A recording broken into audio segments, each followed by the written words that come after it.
பார்த்து ரொம்ப நாளாச்சு. கொஞ்சம் இடம் கொடுத்த பச்சை கொடி பிடிச்சா எத்தனையோ வித்தைகளை இப்பவே நீ காட்டிடுவே.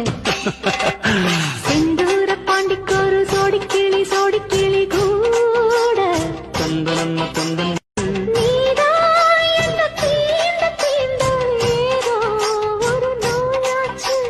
நான் தான் உன்னை சீண்டி சீண்டி பார்த்து ரொம்ப நாளாச்சு. கொஞ்சம் இடம் கொடுத்த பச்சை கொடி பிடிச்சா எத்தனையோ வித்தைகளை இப்பவே நீ காட்டிடுவே.